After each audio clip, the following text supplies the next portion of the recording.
그런 대화가 있은 지 며칠 후 좋은 기회가 왔다. 전남 신안에서 올라온 미스터 연탄이 역할을 하게 되었다. 그는 지능이 조금 낮은 데다 짜임새가 없어 자신의 몸을 제대로 관리하지 못했다.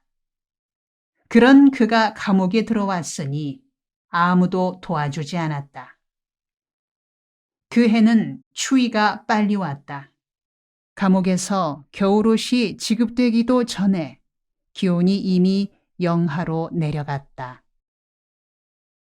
다른 죄수들은 가족들이 옥바라지 한다고 소모시며 내이, 담요까지 넣어줘 추위를 이겨나갔으나 그는 그렇지를 못했다. 홑옷만 입은 채 내이도 양말도 없이 떨다가 발에 동상이 걸렸다. 동상에 걸리면 가려움이 심하다. 절제력이 없는 그는 가려운 자리를 긁고 만지기를 계속하다가 상처가 나고 그 상처에 균이 들어가 덧나게 됐다.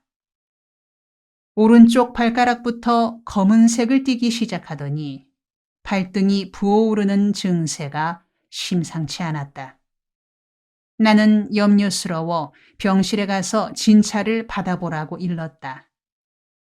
그가 다녀와서 풀이 죽어 말했다. 발에 균이 들어가 썩는데요. 잘못하면 잘라야 한대요. 그러고는 머리를 벽에 댄 채 훌쩍훌쩍 울고 있었다.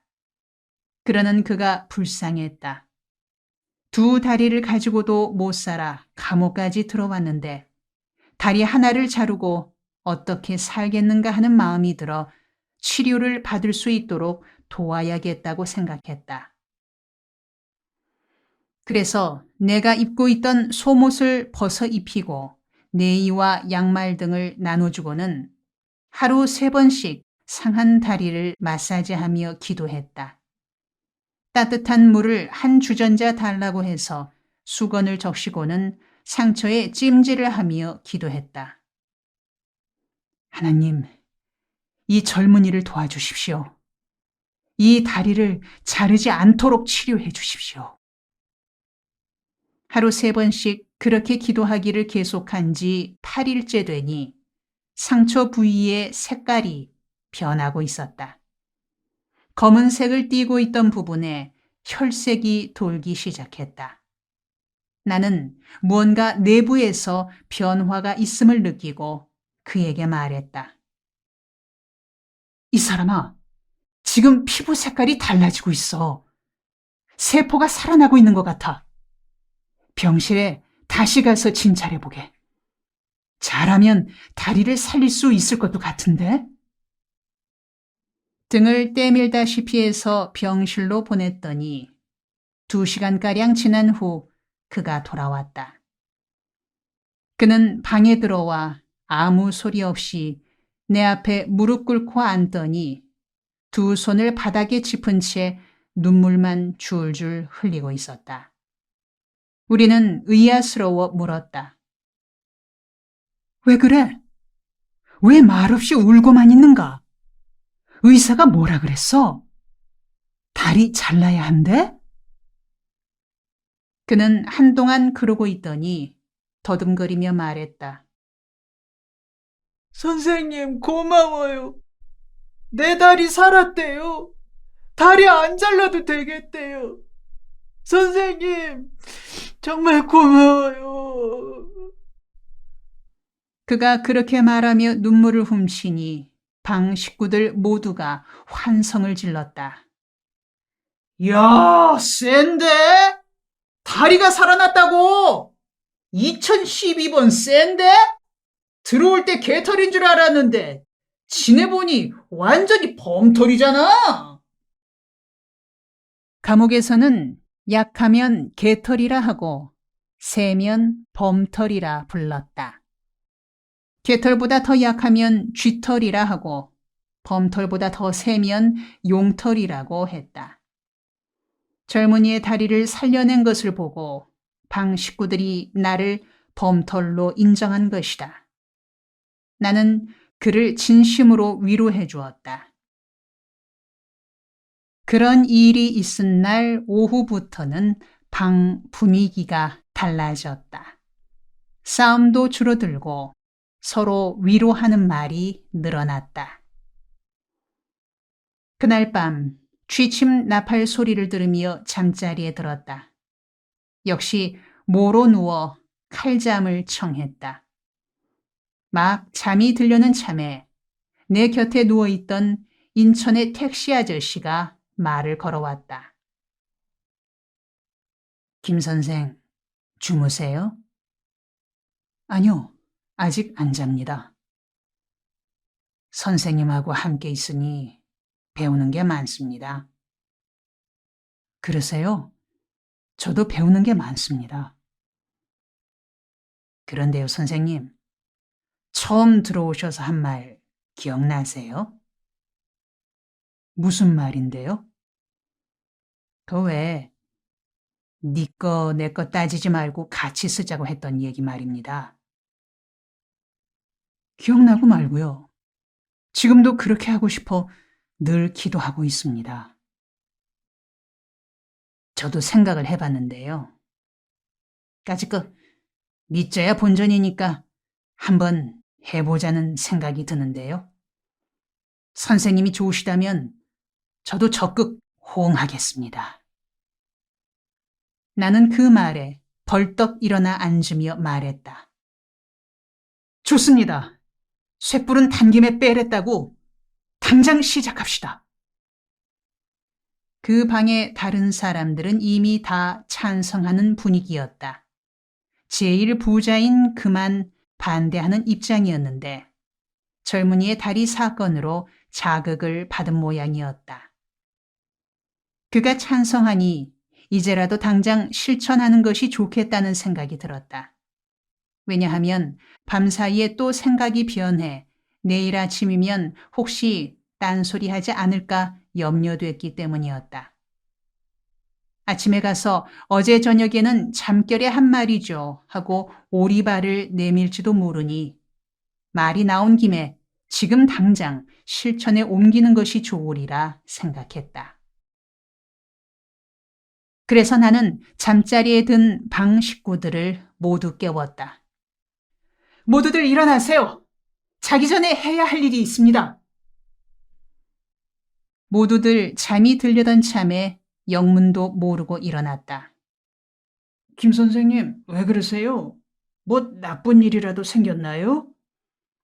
아니요. 다 합치는 겁니다.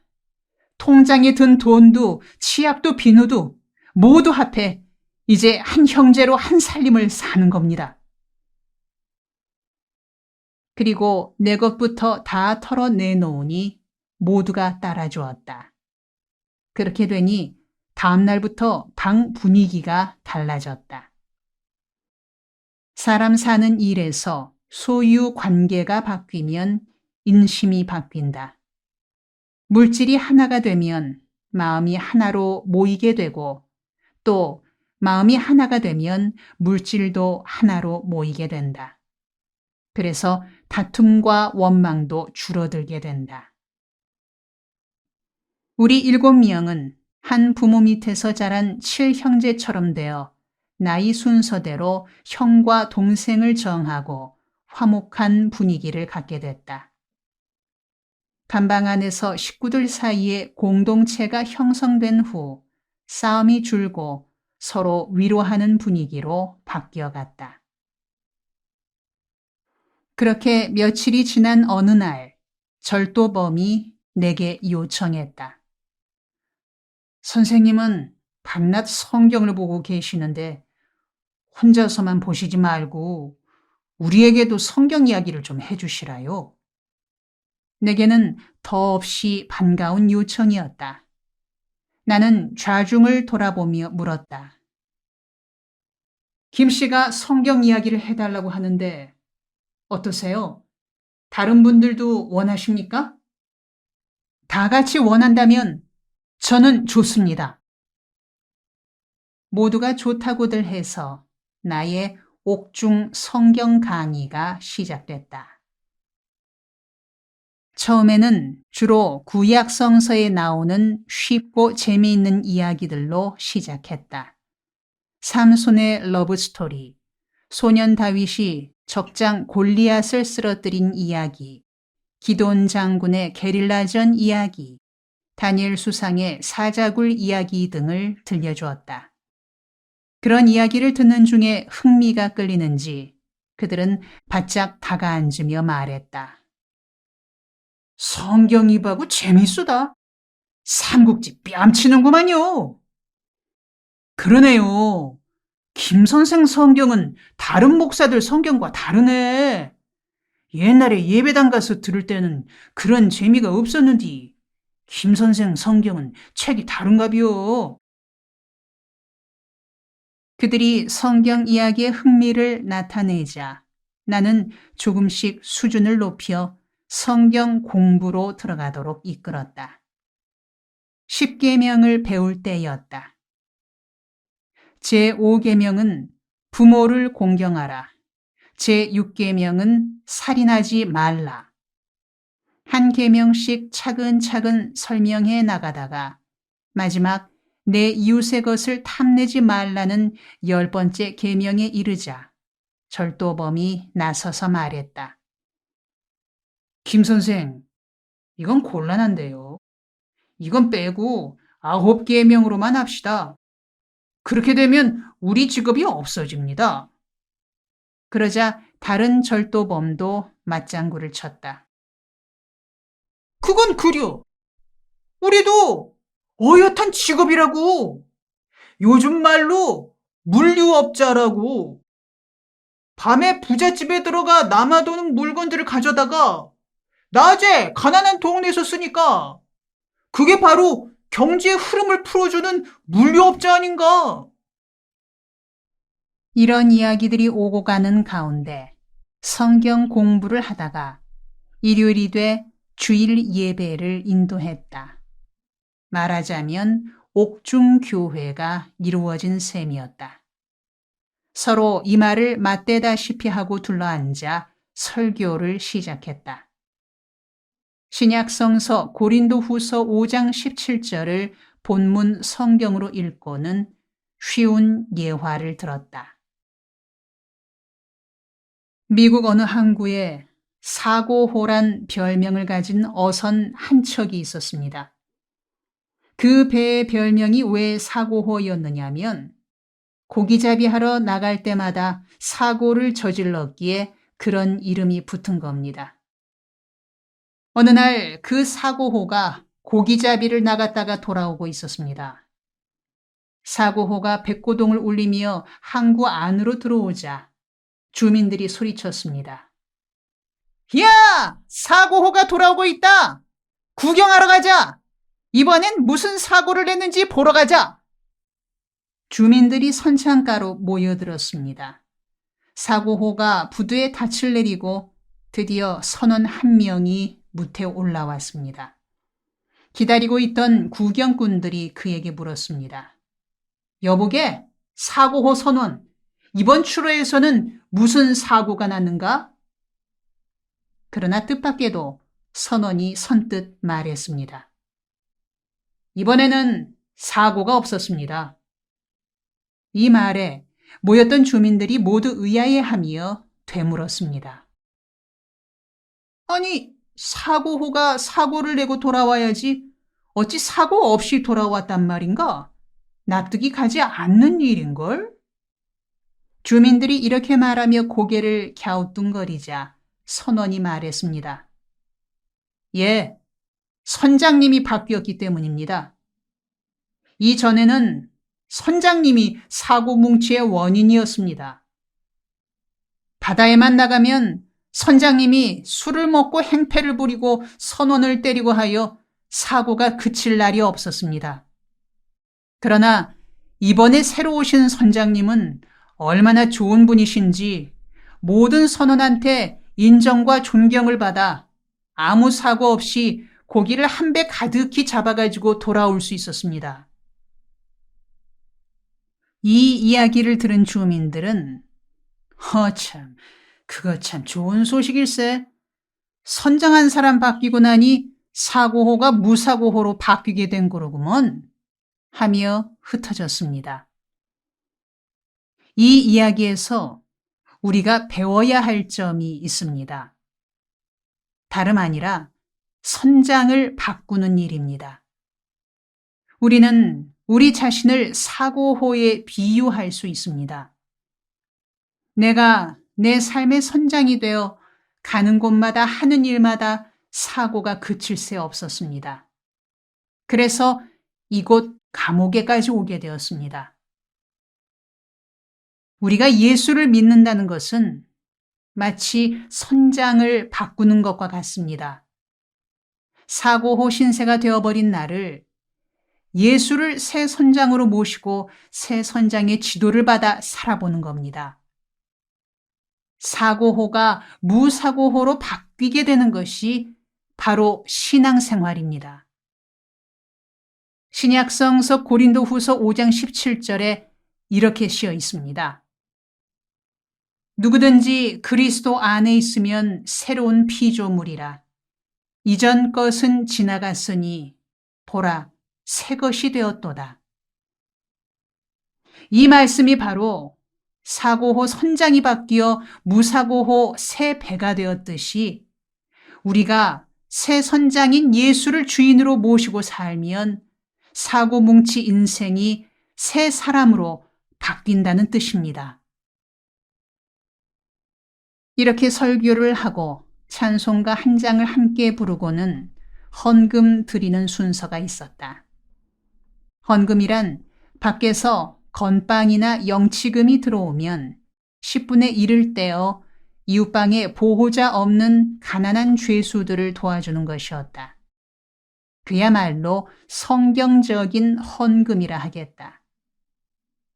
헌금 순서 다음에 주기도문을 따라 외개한 후 예배를 마쳤다. 이렇게 예배를 드리는 것이 재미있었던지 한 동료가 말했다. 김 선생, 우리 이 방을 예배당으로 합시다. 김 선생이 목사하고 날 장로 시켜주소. 이 말에 모두들 와하고 웃고 있는데 교도관이 다가와 의심스러운 눈으로 방 안을 살피다가 지나갔다. 뱀 같은 눈으로 방을 살피던 교도관이 사라지자 감방장이 말했다.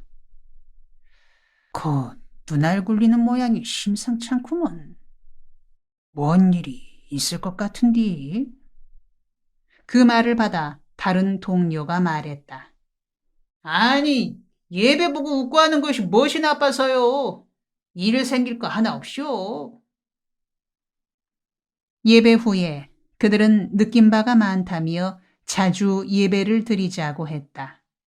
설교 비유가 자기들에게 꼭 맞는다며 매일 그런 비유를 한 가지씩 생각해내 말해달라고 했다. 그러나 옥중 예배는 단 한 번으로 끝나고 말았다. 다음 날 내가 독방으로 옮겨진 것이다. 내가 일반수 방으로 옮겨온 후 죄수들과 머리를 맞대고 자주 토론하는 것을 본 교도관이 이를 수상히 여겨 중앙정보부에 보고서를 올렸고 정보부에서는 그 선동꾼이 일반수들까지 의식화해서 무슨 사고를 낼지 모르니 다시 독방에 격리 수용하는 것이 좋겠다고 판단해 서대문 구치소로 통보를 보낸 탓이었다. 내가 갑자기 독방으로 옮겨지자 모두들 섭섭해했다.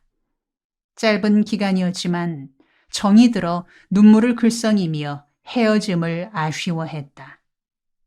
한 분이 떠나는 내 손을 잡으며 말했다. 김 선생님은 꼭 성공하실 겁니다. 목사하지 마시고 정치를 하세요.